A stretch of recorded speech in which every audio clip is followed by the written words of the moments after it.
Then we start.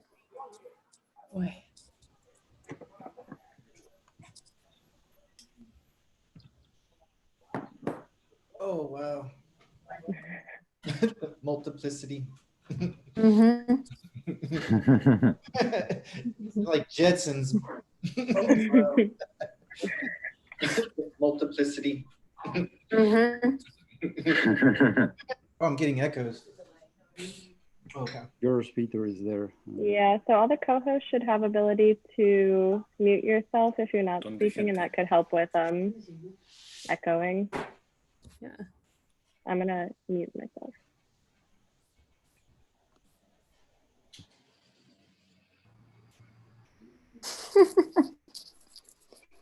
Mucha gente.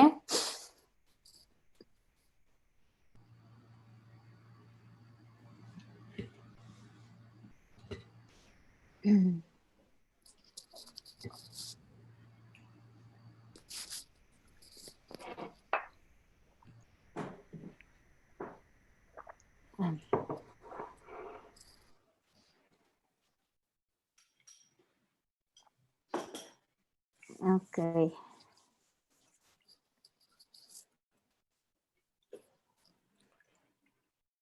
So shall we start? I think we can, no? Anna just wrote on the chat like, welcome everyone. Okay, so And and this is recording, so let's start this. Hello everyone, thanks for being here. My name is Leo Muñoz Santini from Gato Negro Ediciones, a publishing project based in Mexico City. Is with us Andrea Garcia, my partner on this, and we are very happy of having this conversation. First of all, we want to thank Printed Matter for hosting this, and our friends of La Feria Impresionante, Rodrigo Dueñas and Pablo Castro. This is going to be the second part of the little program that we created.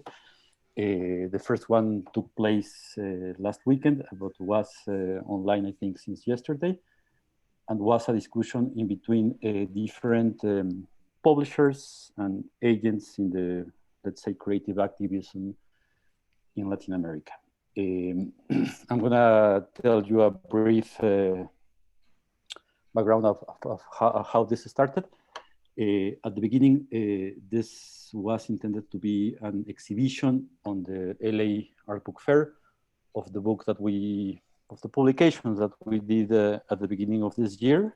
This one titled Imprimir, Resistir, or To Print is to Resist, which is a compilation of some of the graphics of resistance that were produced in Chile, mostly in Santiago de Chile, during the days of the uprise against the pretext was an increase in the fare of the public transportation, but was like a popular rebellion against the long lasting policies taking place in Chile. The response to this rebellion was a brutal repression by the government there. This has a very complex and interesting background, which I think our friends of Impresionante and Terry and Eric can give us a wider perspective. But we decided to compile this set of graphics by understanding the importance of this, by seeing how the community where we belong, of people on the publishing practice on the margins of the mainstream, responded to this situation of emergency. At some moment, this publication ended up in the hands of the Printed Matter staff, and they show some interest on having more exposition to this project. And that's how the idea of making an exhibition of this at Los Angeles came up. As all we know, this was canceled. And that's when we came up with the idea to making some online program about this. When we had this conversation with the Printed Matter staff, it was at the same time of the rise in the States following the brutal and tragic assassination of George Floyd. And we felt that it was obvious that something similar was happening there, and it was the moment to broaden this conversation to what was happening in the States. And that's why we decided to call for this another conversation. No? Is with us, as I said, Rodrigo Dueñas and Pablo Castro from Santiago de Chile, from the FERIA Impresiónante. Is with us also Gonzalo Guerrero, who runs in New York City at Bushwick the printing space and design studio Secret Riso Club. Is with us Shani and Joseph, which are artists and scholars, and they've been running for the last years the project of the Black School. Is also with us from Chicago, Eric von Hayes, who runs the little press, Flatlands Press. And I think that's it. I'm missing someone. So we would like to somehow enlighten at this moment of darkness and confusion, the responses from the creative activism to the situation. No? How from our communities, what we can do and what we know how to do has been a factor to create a space to understand and to respond and to be useful to the communities resisting repression, resisting this situation. No? To bring this conversation to the situation in the States is very interesting. And just to set a context, I was reading this morning the news about the presence in Portland of paramilitary forces with no badges policing the city. Allegedly, these are federal forces, but somehow this is how fascism looks like. And this is a story that we know in Latin America, but is new in this kind of form in the States. No, so maybe to link this in between what is happening now in the States and what happened in in Chile, but in all Latin America. Maybe Terry and Eric, who were there last fall when this surprise took place, and they wrote a very interesting piece at The Nation, could talk about this. Sure, thank you. Do you want to? Well, we were there. We were in Chile from July of 2019 through December. Living in Chile, I was teaching at the university there. And so we experienced the whole, what they call an estallido, right? The social uprising firsthand directly. And then we've been back here throughout the spring and summer, obviously. And so also have experienced the events that taken place here. And so I would just say off the top of my head, a few key points of comparison that have struck us.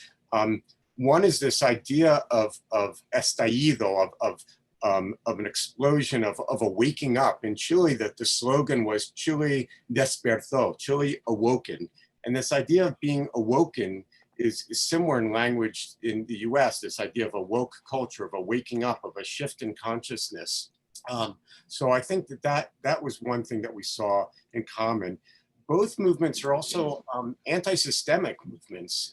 In Chile, it was taking on the forces of neoliberalism. Chile became the experimental petri dish, if you will, for neoliberalism. It was the first place, literally, where the concept, economic concept of neoliberalism were instituted under the dictatorial regime of Pinochet. And in fact, a key slogan that we saw on the streets in Chile was that, you know, neoliberalism was born in Chile and it will die in Chile, right? That idea. And similarly in the United States, it's anti-systemic, though I think here, my sense is the system is about racism more than economics per se. Except for the idea of privilege, of white privilege, right? The idea that we have a system that's going to better or to help a certain small elite portion of the population. So it is also about neoliberalism here. Yeah, I mean, we were struck when we were experiencing the uprising in Chile, and we told lots of friends this, that what Chileans experience in terms of the disparities in access to education, the privatization of education, the privatization of healthcare, the disparities of income, these were exactly the same things that we're experiencing in the United States. And we were struck by the fact that this isn't happening in the US, you know, how it just would take something to spark it. And indeed, when we came back, we were, you know, here it was in some sense. Also, just to continue, we're struck by the fact of the leaderlessness or the real sense of grassroots qualities to both of these social movements. And the cross-class alliances. In Chile, it was not simply about people from the lower class, you know, barrios. It was really many middle class citizens also participating. And finally, I would just say the iconoclasm, the ways in which, in both cases, symbols and institutions of an old regime, whether it's the old regime of neoliberalism or the old regime of heroes, of certain kinds of national heroes. In the case of Chile, also we are seeing experience the toppling of monuments, the transformation of monuments and of national images.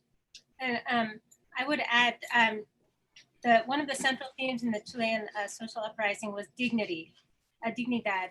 And what was called ground zero of the social uprising was Plaza Baquedano, which the Chilean people renamed Plaza Dignidad.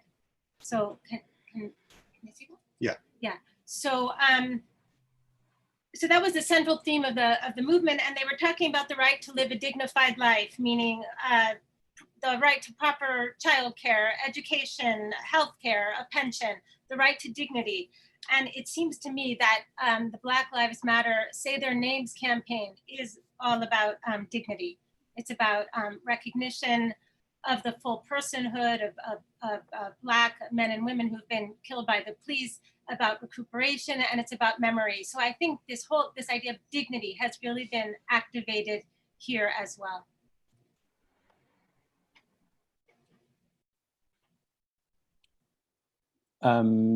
Yes, one of the things that struck to us is to witness how a new generation of young artists, activists, and a lot of people in the middle of that responded to this. How this all this content with this sense of urgency came up to fulfill a necessary space. And that's something that we also are seeing in the States. No, we have seen, as I said, in many of our friends in the States, how they put their resources, their machines to print at the service of this, and how this transformed very quickly their practices.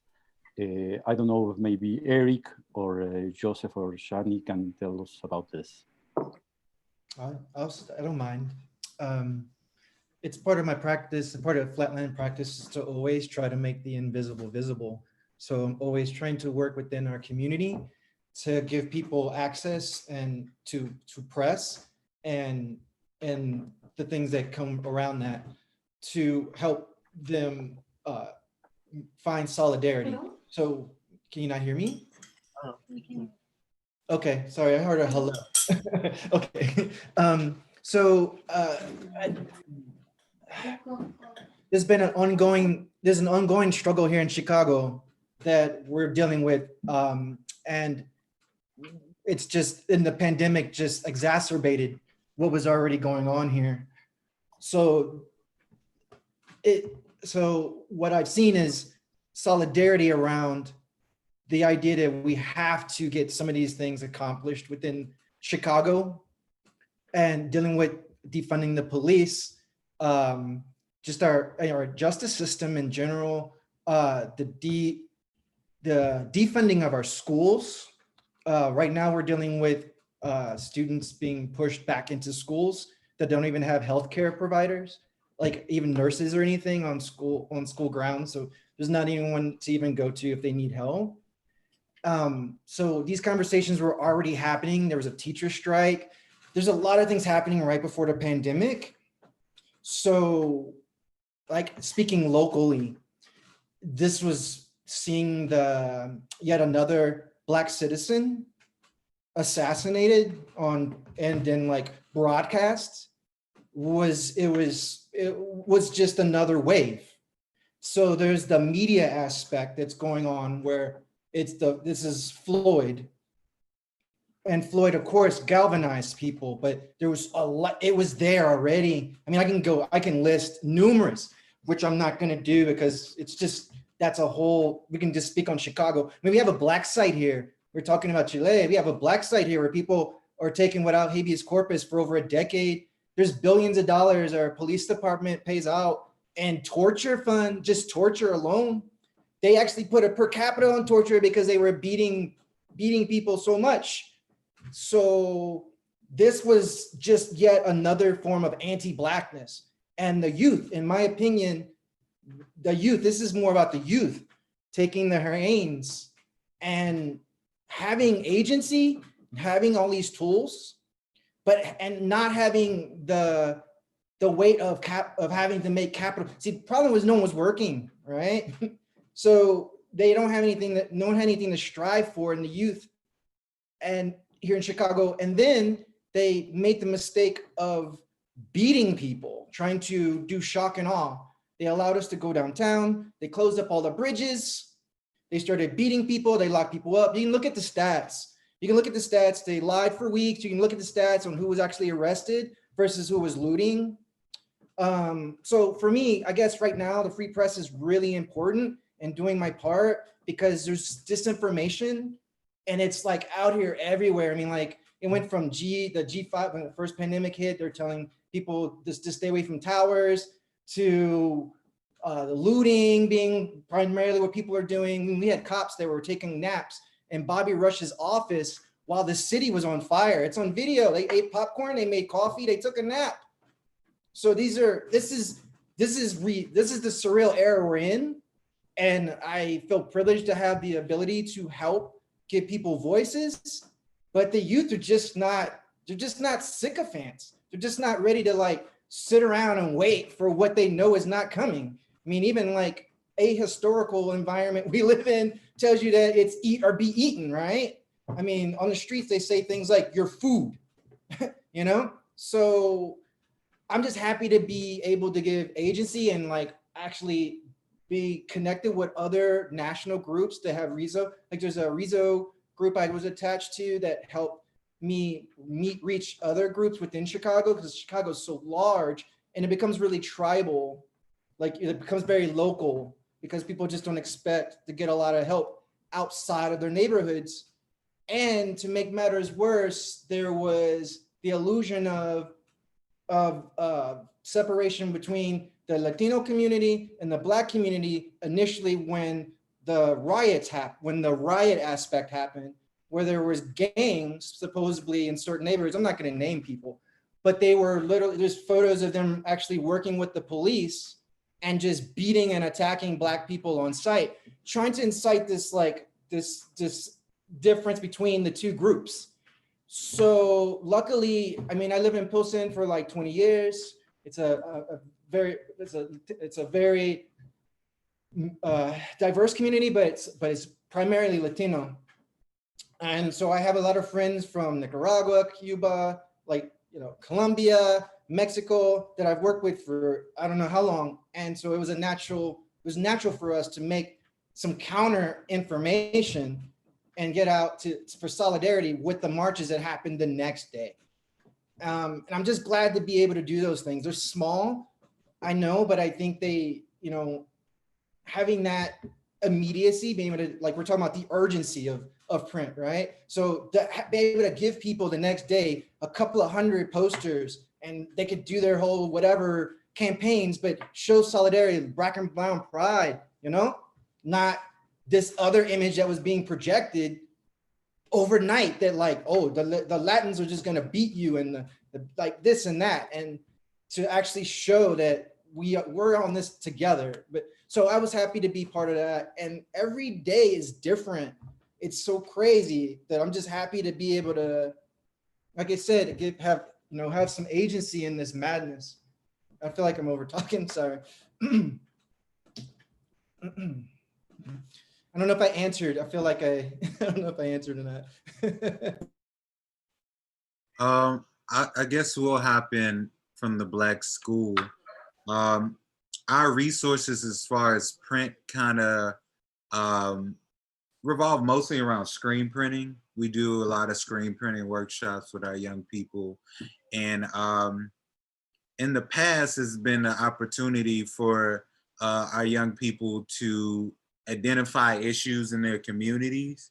Like we did a screen printing workshop in Bed-Stuy, historically Black community, historically, but also like world recognized Black community has gone through like a sharp wave of gentrification because of the housing stock and because of its location, its proximity to like Williamsburg and Bushwick, neighborhoods that already went through like strong waves of gentrification. So the students were like seeing that in their neighborhood, and they really wanted to talk about that, and it came out of like just a natural conversation. And we were able to do like a diptych of 2 screen prints. And I think that kind of influenced our approach to printmaking. Now we like continue that kind of methodology where we'll bring our screens, we'll bring our ink. We'll usually start with like a layer that's just a pattern layer that's easy. And then we'll have them draw and cut out a screen on the spot using a technique Shani is like really familiar with.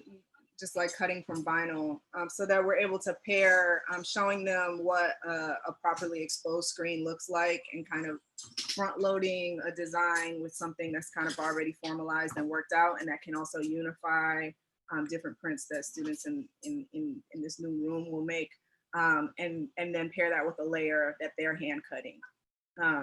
So another attraction to working like that is that we like to bring methods that students can replicate whenever and wherever possible, right?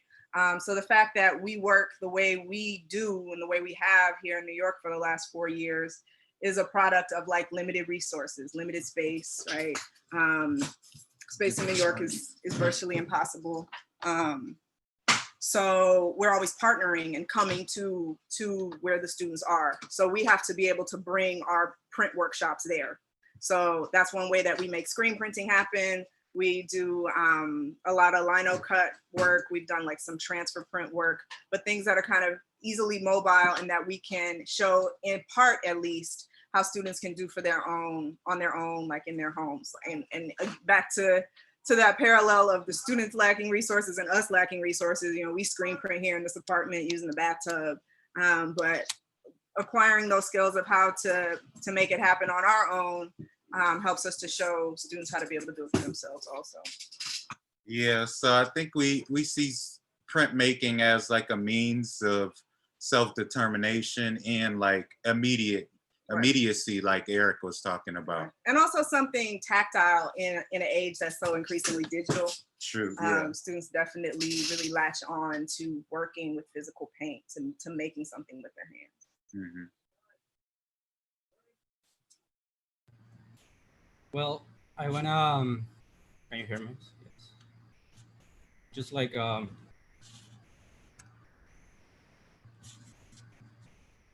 Hello, hello. Hello. Just to add to what Shani and Joseph said, I'm seeing at your webpage about this process deck, a tarot-style interactive tool for brainstorming and designing creative activism project. Can you tell us a little about this tool and somehow, I suppose you found now like the proof to this tool? I think that tool came out of like the resource limitations, like time. Like Shani was saying, we would go into these schools, youth organizations, and in a lot of cases, just have like a few hours with the young people.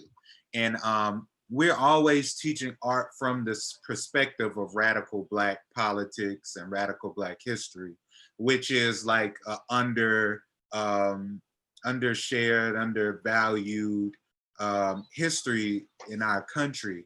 So it's not something the kids are learning in schools. In a lot of cases, it's not something the kids are learning at home. It's not something the kids are learning in the streets. So like when these issues like George Floyd and these popular movements start up, it's like we're always learning from scratch, you know? When our ancestors have developed all of these methodologies, these tactics, these frameworks, these theories to work from. So the card deck was our way of quickly getting that knowledge and that history in front of our young people. So it's broken down by principles, which are like theories and issues that like Black things folks, we stand for and things we stand against. Yeah. From like a Black radical perspective. And it also has a category of tactics, which is all activist tactics, and mediums, which are all art-based mediums, which include printmaking. So yeah, it was a way for us to like get to the point quickly, but also like take those fruitful conversations and translate them into artwork that still holds the meat of those conversations and doesn't revert back to something more like generic and general, like love and peace and hope. Like we were getting a lot of that after like going deep into these topics. Having really like significant conversations, and then when we get to the art making, because students don't necessarily have like these terms, right? The vocabulary to think to in a quick way describe these big conversations that we were having as a group. The artwork was kind of coming back to love and peace and hope, which is great. You know, everybody loves that, but how do we get to how that? And why don't we have those things already, right? So yeah, so that's how the idea to create the deck came about, to be able to have something physical that we could take into spaces. But it's useful in all these other ways. We use it when we're brainstorming ideas for new engagements. We, you know, customize every series of workshops that we do to the group that we're working with, who they are, where they are, what they're doing. And so there's always like questions about how do we exactly do that. And it's really useful for brainstorming that. We've had curators tell us that they use them to brainstorm and work through exhibitions. Yeah, a lot of educators, organizers bring them into the classroom and use them. So it started out as a way for our workshops to be what we intended them to be, you know, but it became useful to other people outside of the Black school who needed to also like have those discussions and have like a ready-made just collection of terms and tactics so that we could take those issues that students were seeing in their community and like activate that knowledge and those experiences into creative activist projects. I don't know if that makes sense. It still sounds kind of abstract. No, it makes all the sense. Gonzalo, how was your experience with this, facing this situation? Yeah, usually when I start, like, when I start to think about like the meaning of like resistance in terms of like the printing, it came to my mind to like the process. Like for me, like printing like a resistance, like a process of like learning, like analyzing, like processing all these like uprisings, like in a very historical way, you know, analyzing like how complex are these struggles around the world, and how you say before, it's like a cycle of like same kind of patterns that we are like experience over and over. And especially in these times, it's like everywhere in the world it's like happening uprisings and with similarities and specific things to like their like social economical context. But I think that like being able to understand that context and like those process, it's like it makes you able to take a position, you know, take a role in terms of like being an artist or like an individual or like a collective, a community that you are in. It's like what is the role? It's like the question that I ask myself, what is my responsibility? And like being a print shop, a studio that have the resources to like provide support to other people. And so it's very easy to like go to, I don't know, like there is like this thing of the performative protest also, you know.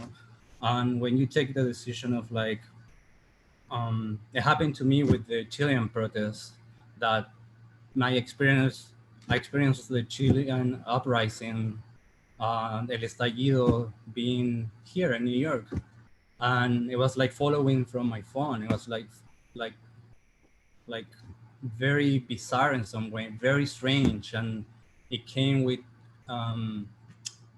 feelings and emotions of frustration, hungry. That's very deep.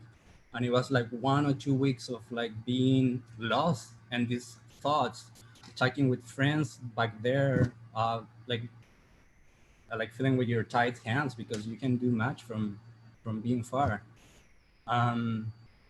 So in that period, it was like trying to canalize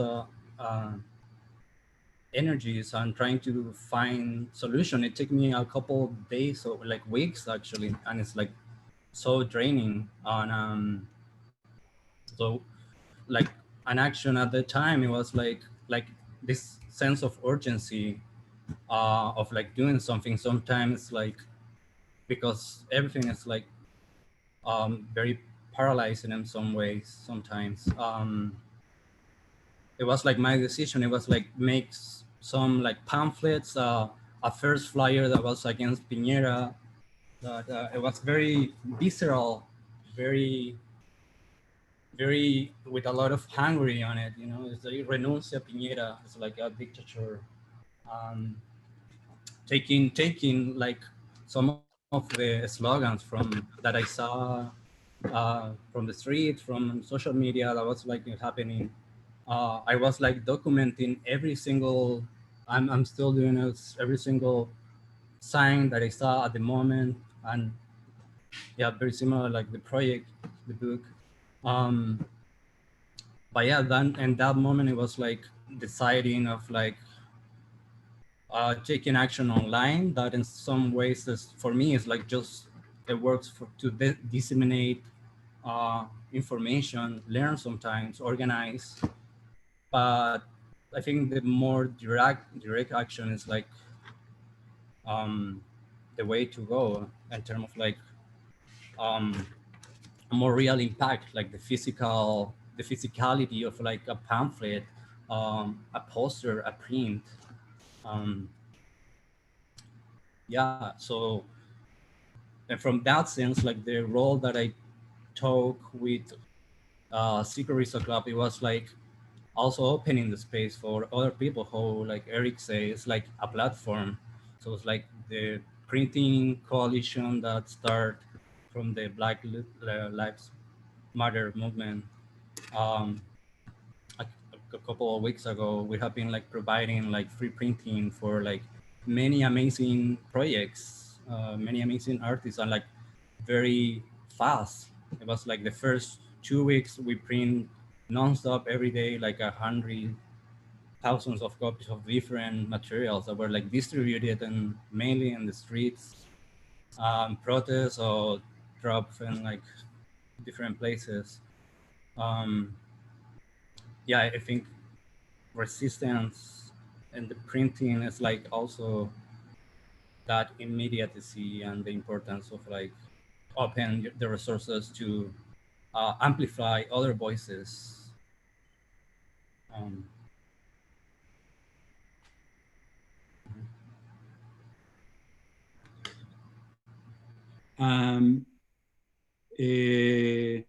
Something that we discussed on the first conversation with our Latin American partners was about the particularity, one of the many particularities of those times, which is the presence of the virtual space and the social media and all the possibilities that this has and all the limitations that comes with.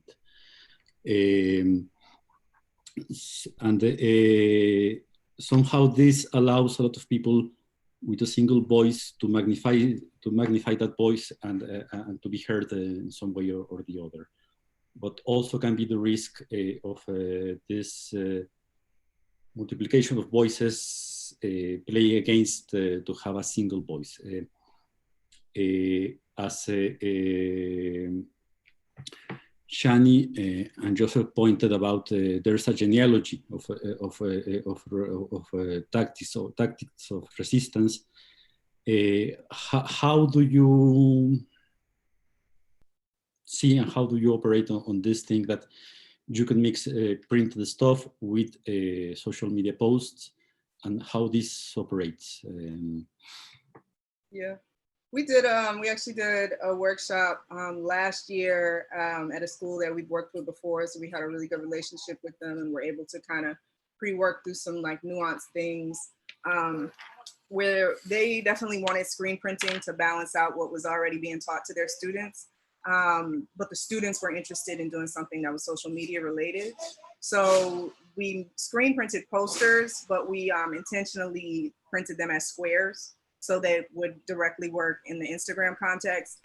And we talked about social media in that workshop. We talked about the content of the artwork and about how social media can be used, right, for positive and for negative means, right? Which Harlem, we got a lot of motorbikes. Especially for high school students, you know, social media, the first thing that tends to come to high school students' minds in terms of social media is like a torture, right? It's like this bullying, this like body pressure and all of that. So I'm really talking through like, yes, there are all of these negative things, but like, how do we focus on the positive capabilities? So we had those conversations, and we also, before we left that workshop series, had each group that created a print also type out a caption for that print, right? To put it in context, for them to be able to speak to their own words. So it wouldn't just be us sharing the prints that they made on our Instagram, kind of divorced from them. The school also has an Instagram account, right? So we kind of coordinated all those things together to try to bring the worlds together best possible way. Yeah. Eric, do you have any point of view on this? I fell out. I missed the question. I fell out for a second. It's talking about how now dealing with this another space, very real but very virtual, of the social media, change everything about political communication, and how do you mix this in between the printed practice, which is about materiality, and the possibilities and the risk about using social media as a way of protest? So social media has been useful for allies that I'd never had before to distribute things and to depot things, which was really amazing. It just came out of nowhere. All these people were, as well as joining the coalition that Gonzalo spoke about from the, where I'm getting traffic through organization that helps people find me. So I can just help more people by creating more ephemera in a day. And that's all through media, through social media, something that like, so I've been on my Instagram way more than I like to be, but I on there because people will leave things in the DM, as well as like send me things through Slack. So that's been really great because I've actually met a lot of organizations in Chicago that I was like 2 degrees separated from, and so now that gap is smaller, and then I'm able to like network those people with other people, which I really enjoy because we need each other.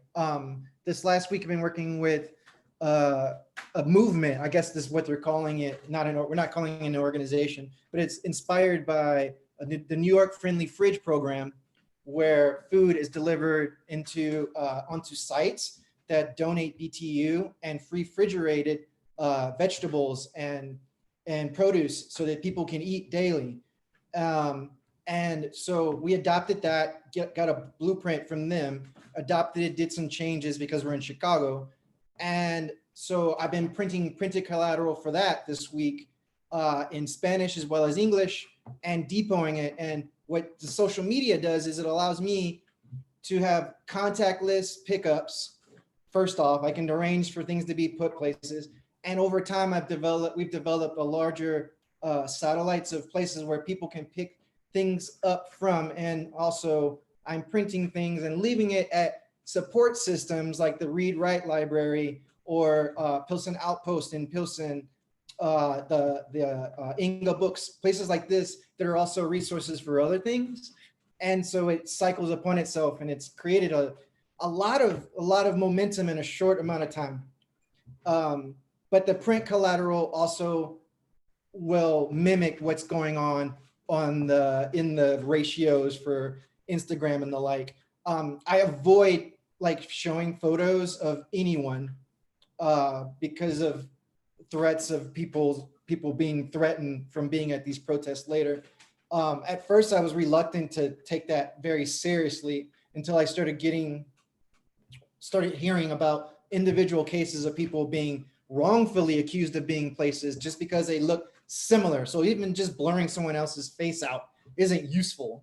So I avoid that in general, but I will show prints of in places, in windows, things like that, but not people, because I am reluctant to put anyone in jeopardy, you know?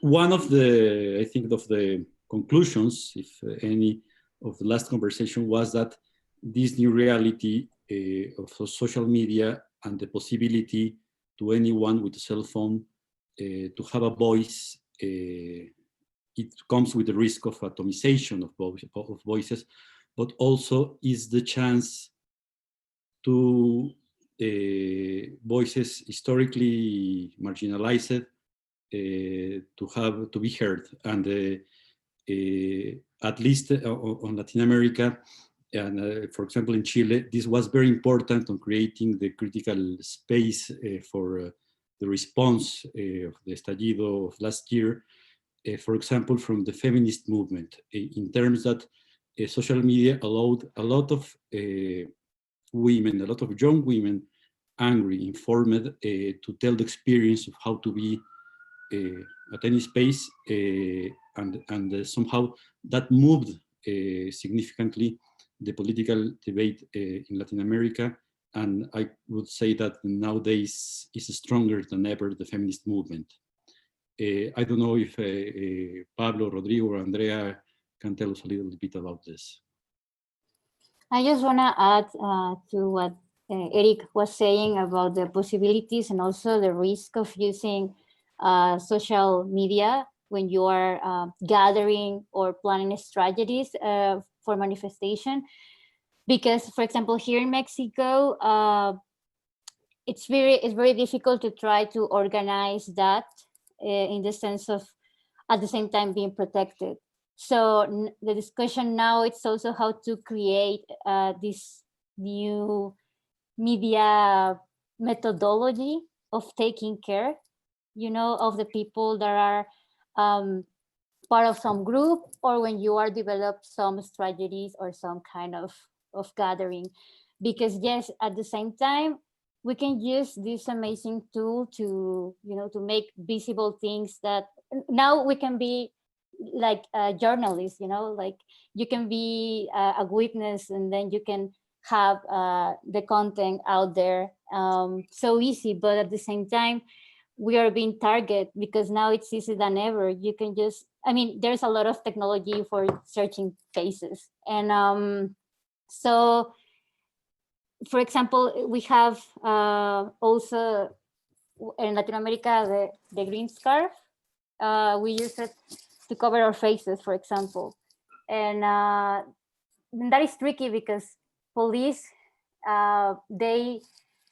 they see this kind of gesture of no, for example, not showing your face as an act of resistance, but like also like if you're a criminal or something like that. But we do it that way because otherwise it's really easy for them to target you. Also, we have the printing material there is so important because then you can have the protocol, for example, of like escaping routes, you know, like if you, some numbers for emergencies. You can also write your name, your blood type, and your phone number in your body. We use our body sometimes to hide some information. But I think we are still learning because it's like, yes, we need this kind of tools, but then we have to be really creative in the way that we at the same time have to take care of other people and ourselves.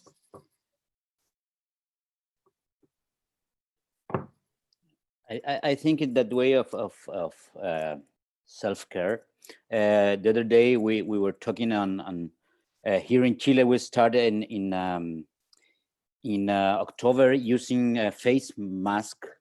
We call capucha. No, it's to put it on against the police, and they don't recognize it. And the government make a law anti-capucha, anti-face mask. So we are cover our head until since October, because we started in October, and now in March we have to make the other one for the COVID. But this is I think here in Chile and I think in USA is also a long story. That didn't start on October. I think the feminist movement in Chile was very fundamental to occupy the streets.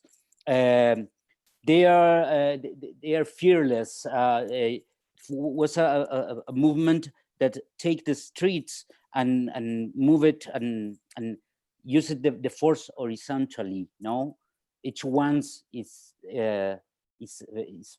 valiosa. No, it's like each one counts. It's not a vertical thing that the power comes like very patriarchal thing. When you think it's the father and it's a power that comes from outside. For us, and that thing of the feminist movement was the power that moved the people here in Chile, in which every individual, every voice was valuable, was valiosa. No, was. So I think that's the thing, and when we think about social media, we have to use it like a weapon. No, also when we have, I was hearing about the thing that used the print machines also like a weapon. You know, because you can move and you can spread the news, you can spread the ideas, and that's the thing that is important for now in this moment. And also, like, social media could be used like this side tool, you know, but like, I don't know, for me it is really important to, now that you were talking about using the body, you know, this thing about using your body like a shield for the rest of your partners too, or the other people that are marching with you, because social media, it's a part of that, but then also it can be like, you can censor that, you know, I don't know, with a hashtag, or, you know, like with some kind of, I don't know, like WhatsApp just 2 days ago was failing a lot. So I think nothing compares at the end of the physicality of things, of people, but also the material that we are using on the streets. And right now it's, for example, so weird that we are all really scared of using our bodies because of this coronavirus situation. But I will say that is a really important part, not to forget the power of collectiveness and the physicality of things. You know, it's like we can use this, but I will say like the main subject of visibility has to be our voices, but literally, like if we can use our bodies there. Anyone else on this? Hmm? Because, okay, I want to go back to this idea of that somehow for younger generations, this is their first time experience on creative activism. But as has been said here, there's a genealogy in the States, here in Latin America, about this. Preparing to this, I found this book here. And somehow it's striking to see how the first demands of the Black Panther movement were exactly the same than 50 years later now, self-organizing against police brutality.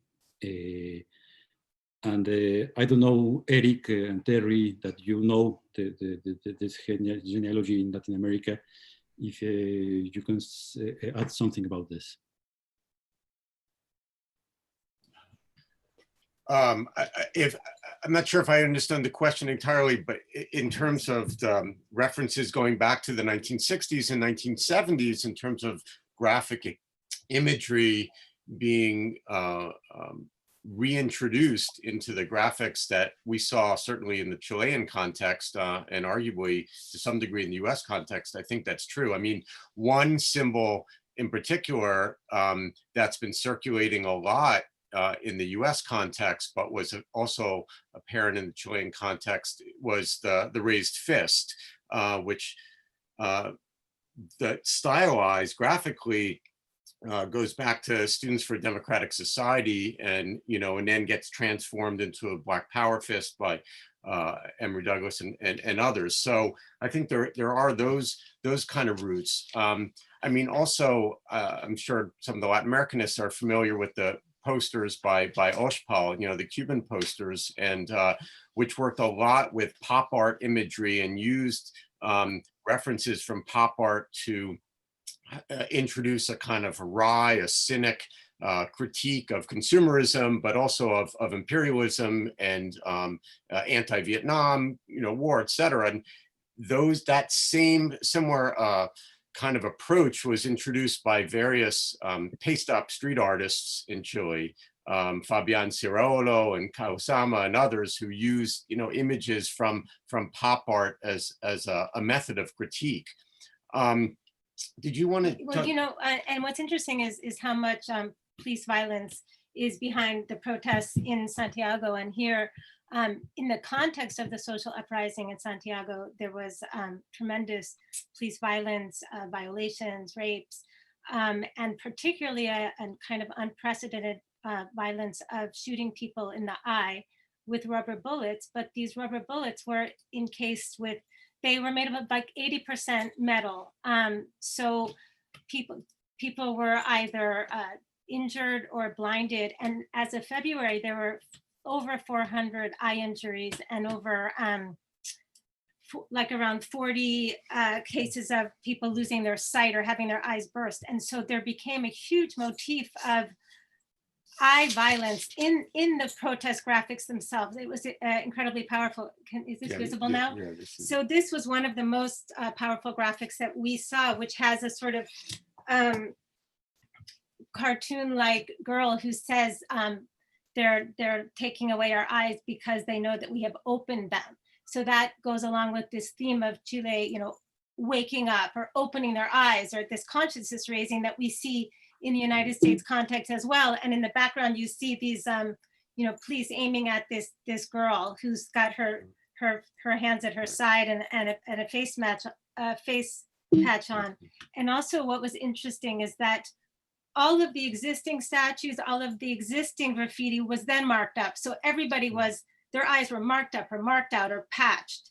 So there was a kind of layer on top of the existing graffiti. But what really has struck us is the extent to which both uprisings were about police violence, and the police violence that dates back historically, you know, in Chile, certain to the Pinochet era, and in the United States, right, for centuries.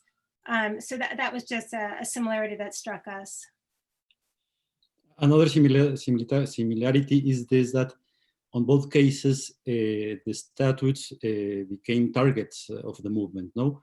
Like the need to rewrite, to retell, to amplify another version of history. I mean, just to add on that, what we're witnessing is actually some kind of pretty important global revolution, because all of these patriarchal statues in Santiago, in the United States, but also globally, are being, you know, toppled, beheaded, decimated, and replaced. And I think the New York Times has called the Black Lives Matter movement the biggest that we've had in our history. And the amount of support has been phenomenal, particularly in the context of this COVID-19 crisis. So I don't think the statues are just symbolic. I mean, it is symbolic, but it's meaningful, right? And I think it reflects a kind of larger revolution that is global. That maybe reflects this urgency to tell a different version of the story, no? And Shani and Joseph, I would like to hear more about this thing about your school. Part of it is about keeping alive this legacy of resistance. I was showing this, the powerful work of Emory Douglas that is lasting, but somehow, how do you do to bring this legacy and to keep it contemporary on those times? Yeah. Well, yeah, Joseph said something earlier. One way that we think of our work is really just bringing history into the present, right? Black people have been struggling in America as long as we've been here. It's literally hundreds and hundreds of years of trauma that at this point, you know, it's easier to not deal with, right? And so there's so much history to build on. Emory Douglas is like the quintessential political artist. So it's a matter of showing people what already exists and then thinking of how to make things new and fresh and desirable and joyful. I kind of feel like that's something that should be talked about in this conversation, right? The importance of art not only reflecting the struggle, and I mean people's eyes coming out, my God, of course, but like we have to show joy as well. We have to care for ourselves as well. We have to balance the work of resisting all of these injustices with care for ourselves, and it's okay for that to come out in the artwork as well. I'm not sure if I'm answering your question exactly, but I definitely think that in the past 5 to 6 years since we had the first Black Lives Matter, since the Black Lives Matter term was coined in 2014 following Trayvon Martin, we definitely see this generation having a very different relationship with martyrdom than past generations, right? I think that people have recognized that none of these problems are going to be solved in one lifetime, right? I think that there was this kind of myth that's been taught that, you know, Martin Luther King made his dream speech and racism was solved, right? And obviously that didn't happen, right? So, and he did all of that and spoke to all of this peace and all this forgiveness and all of this receiving all of this pain because we would be stronger than our enemy, right? And still was murdered in cold blood, right? So I think that our generations presently are not willing to live out those realities, or, you know, to every extent that we possibly can avoid that, or wanting to avoid that sort of a trajectory. So I guess to answer your question about how we make the work of Black radical artists before us attractive and interesting to young generations is by balancing it with joy and care and wellness. Okay. Eric, do you have any point on I was gonna this? say, yeah,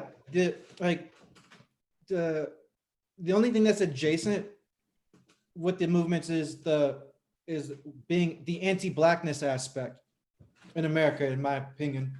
The ability for us to have conversations about watching Black citizens, United States citizens, die on camera repeatedly, and it's become like you see it even in the imagery, which is something like, hopefully I'm saying this right, but I'm opposed to the use of images of Black bodies being violent disposal of Black bodies as imagery, like Floyd being used repeatedly, this like becoming like an icon, his last moments on earth, people using that as like supposedly some way of galvanizing, as though we need to see that.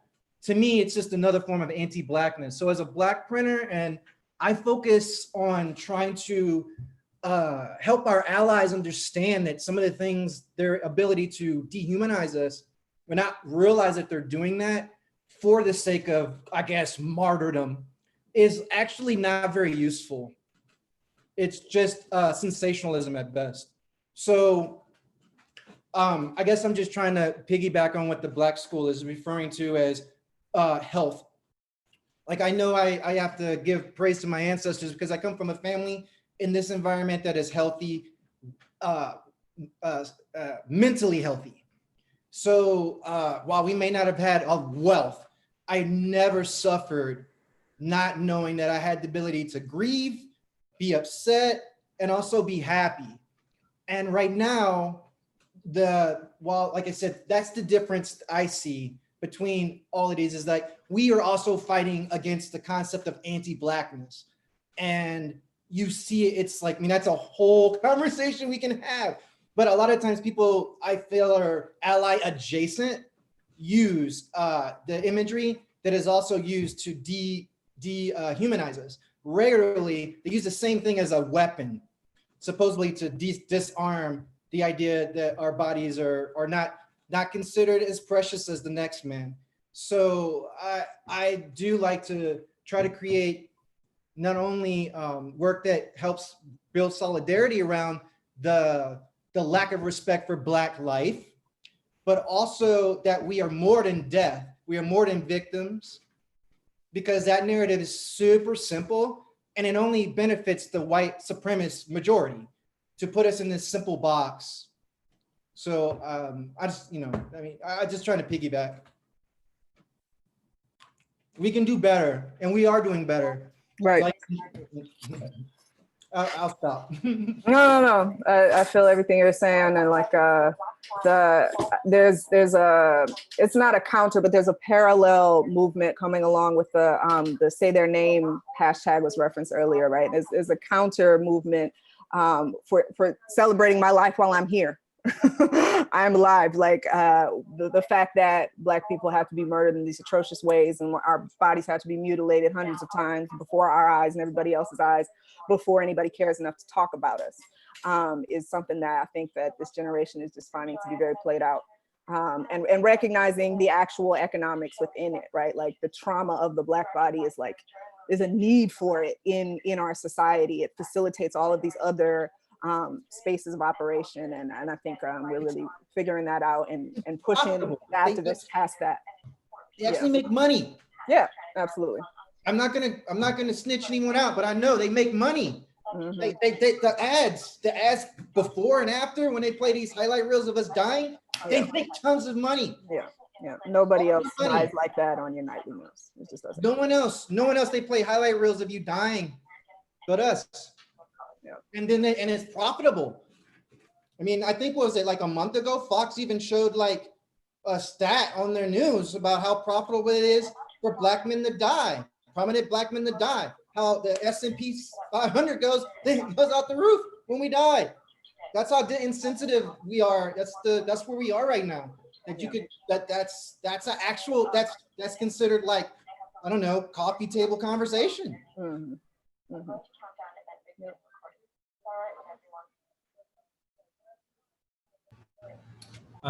I want to add to the conversation that also like I have experience from my role, like from a South American and like an immigrant in this country, like my responsibility to like support and like be empathic with like the struggle of like the Black liberation and like the liberation and like suppress of like the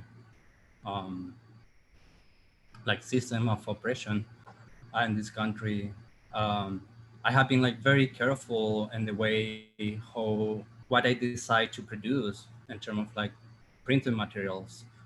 For Chile, like it was for the Chilean conflict uprising, it was I decided to do like pamphlets to spread the word, to open conversation. And I did a couple pamphlets I distributed in fairs personally. Like I went table by table distributing with people, and it was very good way. It's a very minimal act of direction individual, but it was like opening to it was opening conversations about the struggle. The same happened with Black Lives Matter. Like I was trying to be conscious about my responsibility of taking space, but at the same time being supportive. And that's why like the material that we produced, it was like supporting the historical struggle, like material that can like impact also taking some documentation and like material that can raise awareness in terms of like uh, white privilege and like race issues and police violence. That's something common also with the protests in Chile. So in that sense, like the materials, it was like limited to produce specific pieces, like very typographic pieces, very direct pieces that were distributed. Not like it took me a while to post them on social media, but my priority was like distribute them, go to the marches and distribute them. We went to a park also, and we stayed there for a whole day. We print a bunch of a poster from this folder. It's an account on Instagram. It's a poster for Black Lives Matters, and they have done an amazing job like collecting poster from like many different people. So it's like a great resource that we have been very useful. I have seen that like Eric have print like many like all around the country and other cities. So yeah, I was like sitting there and like the impact of this like interaction, like physical interaction of like distributing posters, like I think it's like part of the resistance. It's like it have been very impressive seeing how people respond. And like for me, like the better or like the signs or the graffitis that make more impact on me, and I have seen like stuff that I see on the street, and sometimes it's just one word or like more complex messages that it makes me think, and like that's where the actual resistance, like the creation of like handmade signs, you know, and how we can like support that. That's like my responsibility, like South American Latinx in this country. Yeah.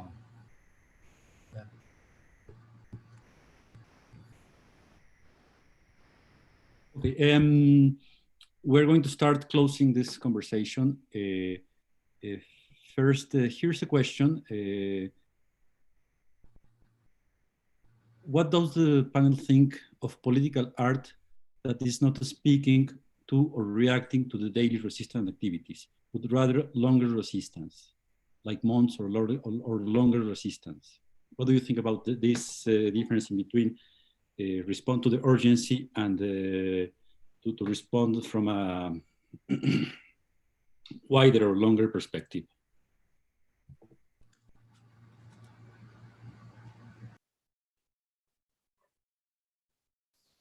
I think that you can do both at the same time, because while you're generating content or like a narrative in a specific and urgent methodology, at the same time you're building an archive and a testimony. So if you can hold enough to that, you can have you can generate like an echo, and then it can last while it's, you know, while people it's like replicating that, or if you are continuing generating material. So I think it's like a relation between, you know, the immediacy and like the voices or the echo that voices can generate in the future.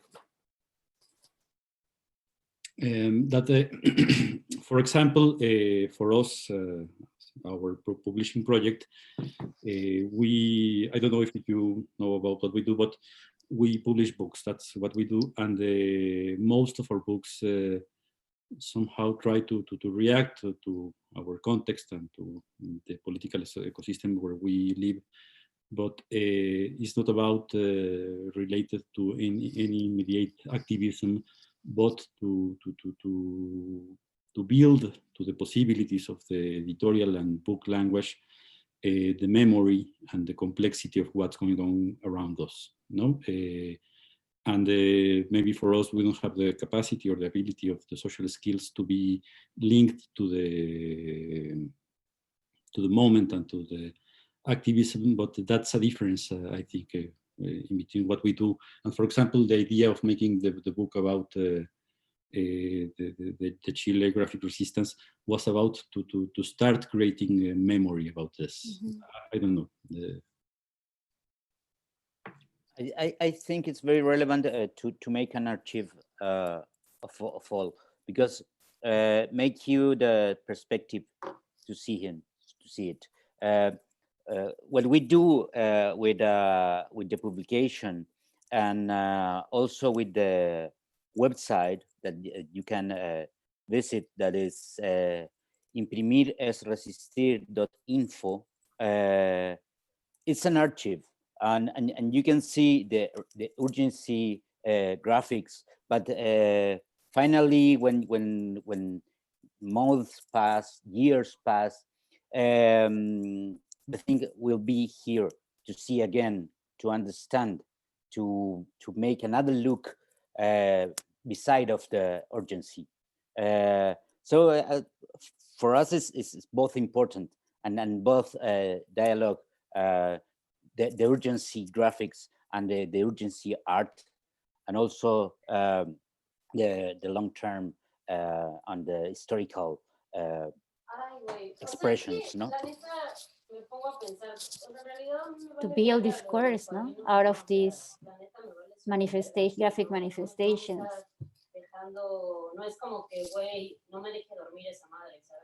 And this is a question for all of you.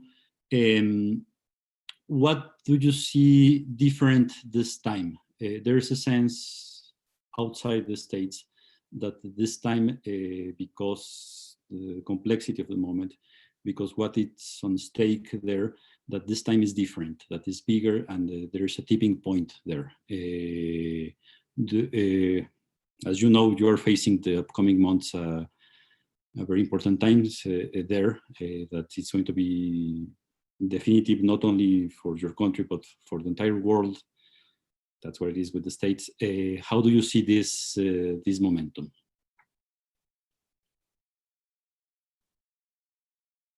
Eric. I mean, I keep using this term, but I don't know, I'm probably going to title something surreal, the surreal era. I mean, I was just reading yesterday how Florida just took off 1 million people off their the ability to vote because they're ex-felons by adding new debt. So we're creating it's like we're having the second Reconstruction period or something here, because they're creating poll taxes and all kinds of things. So it's very, very uncertain. I'm very uncertain about the future here, but the fact that people are active and they're not active, they're going to have to literally do it by force. But the more we, I don't know if you guys are familiar with like, just like Louisiana, like a Kentucky, what, 2 weeks ago, there's like, they went from 240 ballot station, like ballot spots to like 5 in the entire state. So voting is going to be odd here. It's going to be really crazy here. You know, I wish I could say that just because there's a lot of solidarity, that means it's going to end up helping and helping get this guy out of office. But what I do see is that regardless of who's in office, there seems to be people seem to understand that we have to work together more now in the States than I ever seen in my life. That like, you cannot even, you have to be part of what's going on locally. And it's not really the media, the national media doesn't play this off a lot, but people are helping each other in my city. Like, they're helping each other. People that don't have anything are finding a way to help each other. The narrative is that we're eating each other alive, you know, that we're like this close to the white supremacist fever dream of a civil war. Meanwhile, people are growing food, and sharing info and sharing space. So I'm trying to focus on that health. Like I think Shani from the Black School was saying earlier, like giving people the ability to understand that they have to take care of themselves, no matter the outcome of these larger things, because if we're not here to help each other, it's really hard to make any of these people that are in office do anything we need them to do regardless. So we have to at least be healthy or think healthy, which to me is, I don't know, this might come off as Marxian or whatever, but the idea of we have to get this abstract labor stuff out of the way and stop treating people as though they're valued based on the perceived income they're going to make. I mean, they're about to get people watching basketball players in the bubble right now. Meanwhile, people don't have jobs, and it's just surreal here right now. There's like this, they're trying to force this shit in the small box. I don't think it's going to happen. But I'm glad to be here to try to help in any way I can. I don't know if I answered your question completely, but the election cycle, like it's a circus. It's such a circus here right now. With just the local politics, I almost feel like it's going to be like it was when I grew up abroad, and over time, these states will become states. Like, you know, we're having a new ID soon. You have to have the ID to travel state to state. We're getting closer and closer to like really having some like a lot of differences from border crossings. Like we're already places can't come. There's like half the United States can't come to the other half of the United States based on how they're operating with COVID alone. I don't see those things changing anytime soon. I see them maturating and turning into reasons for us to shut down things like voting, proper voting and things like that. I digress. I don't have a few things to say, just kind of echoing that point about people helping each other. Like we're on the second floor of an apartment in Harlem right now, and literally directly below our window, there's a free food refrigerator set up just by another neighbor that's serving a whole group of people, right? So, you know, in terms of the future and the election, my position right now, especially, you know, post like May 29th, I'm a different person than I was before they lit that police station on fire. You know, it's been a dark 2020. But what's been happening since Minneapolis went up, it's just like, it's pure inspiration. I've already seen so much good come of it.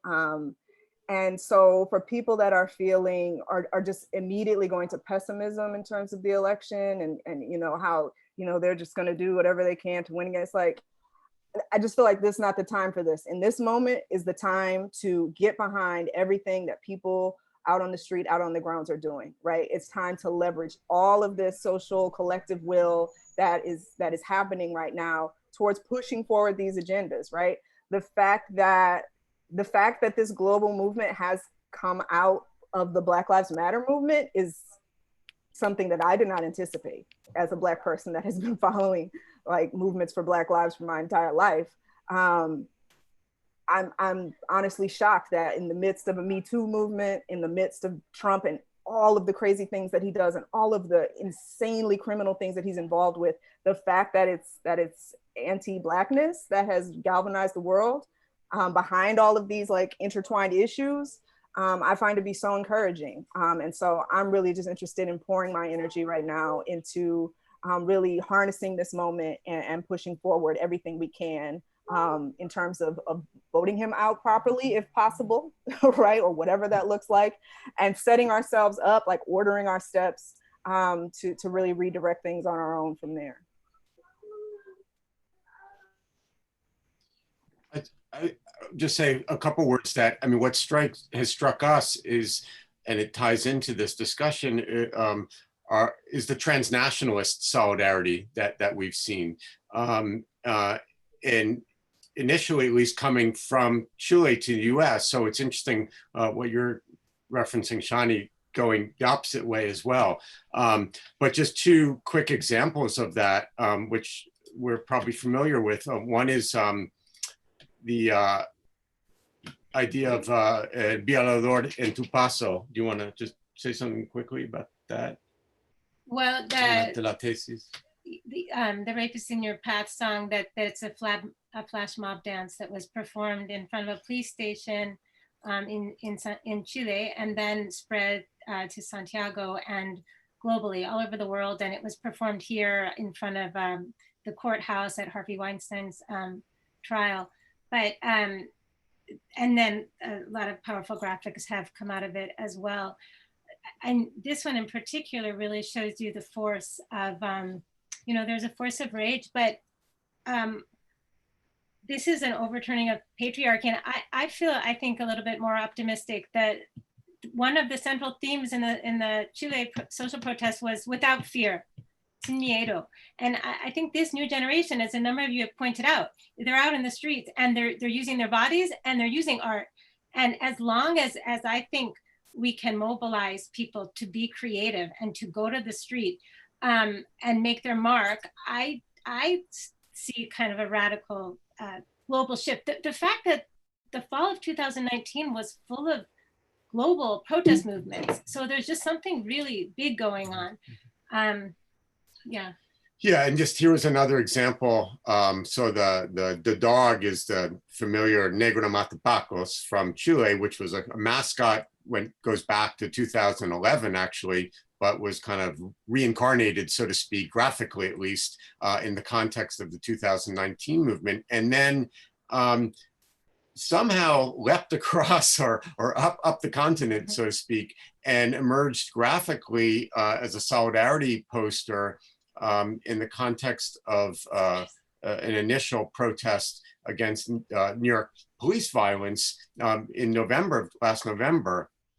So anyway, I think that there are interesting ways that we could look at how there are certain graphic tropes that are being shared and disseminated between movements. And, as we said before, I think that both the kind of concept of the Chile despertó, or the kind of idea of being woke in the US, or this shift to Black Lives Matter consciousness, those don't go away. Once you're conscious, you don't become unconscious again. So I think the positive aspect of that is that it is affecting both political discourse, but also public policy. I mean, in Chile, it's very interesting because, of course, the movement initially succeeded in getting a plebiscite for the new constitution onto the agenda. And then, of course, it's been sidelined by COVID, but that was a really significant accomplishment, as has been issues of defunding the police and rethinking police violence, et cetera, in the US. So those, even if they're temporarily displaced by COVID, let's say, they're still on the agenda. They're still part of the political discussion. So to think positively, I think the movement can only accelerate and deepen, both in terms of discourse, but also in terms of alliances and linkages to real politics, to political structures. Yeah, I agree. I got to say this real quick. I do agree. I mean, it is surreal to be able to look at GIFs now for BLM. Like it's like populating like the meat, like it's normalizing these things. And that's important. That's all I wanted to say. But like seeing that, even my daughter referring to people like on her chant stuff, talking about, they're too young to understand the real implications of these things, but they know it's important. And these things are easy for them to remember. So it is normalizing something that is really important. That's Gonzalo, do you have any opinion on this?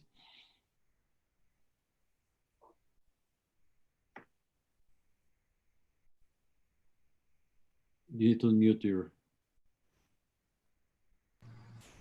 Yes, it's interesting to see from far like the similarities from how like the Chilean protests went through like a different states, you know, like from how media, like mainstream media was like covering less and less, and same what's happening here after like a couple weeks, like you see less and less, same in social media.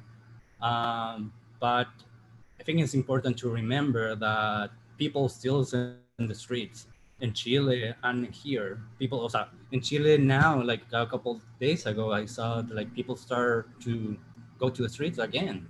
And here, like people still is going in the streets. And I think that's very important to keep like that energy and keep supporting, because change is going to happen at some point, and it's happening.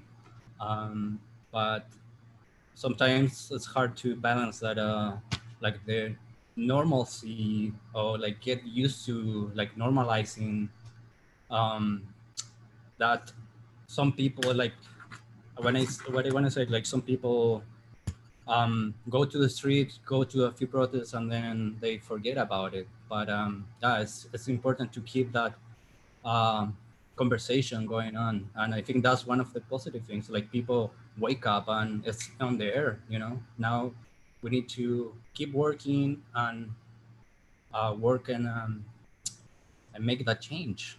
That's what happened. It's like we are doing small steps, like individuals and collectives, to bring like bigger change and systems, you know, all the systems, like how I work from a like the idea, or like the design studio, like printing shop model, make it less part of like the neoliberal model, like offering like free printing, you know, like that in a long term also, and stuff like that, like small steps, like more and like higher level of politicians. It's like it's very important.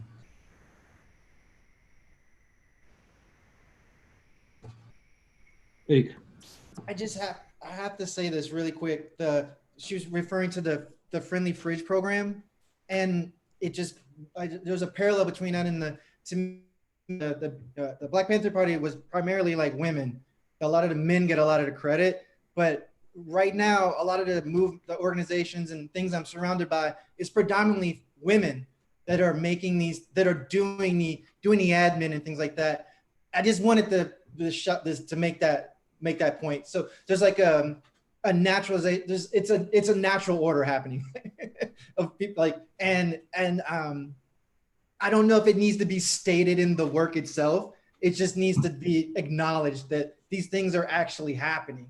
You know, people are working together, and we're not having gender, like it's not an issue of gender leadership right now in some of these things that I'm either part of or being in service of.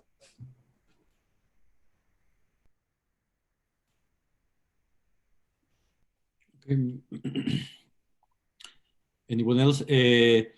Because I'm afraid that what we have seen the last months or weeks are just the first chapter, and that's going to be something that is going to continue and be more intense.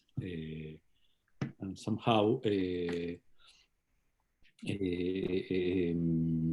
this has changed the conversation in the States about what are the issues going on. No, we need to close this. Does anyone want to add something else? I don't know if we have the time to respond to any questions or to close this here. There's just one more question in the chat. I'm wondering if you're able to present this work in Chile. Maybe they were talking about the, the book, the posters.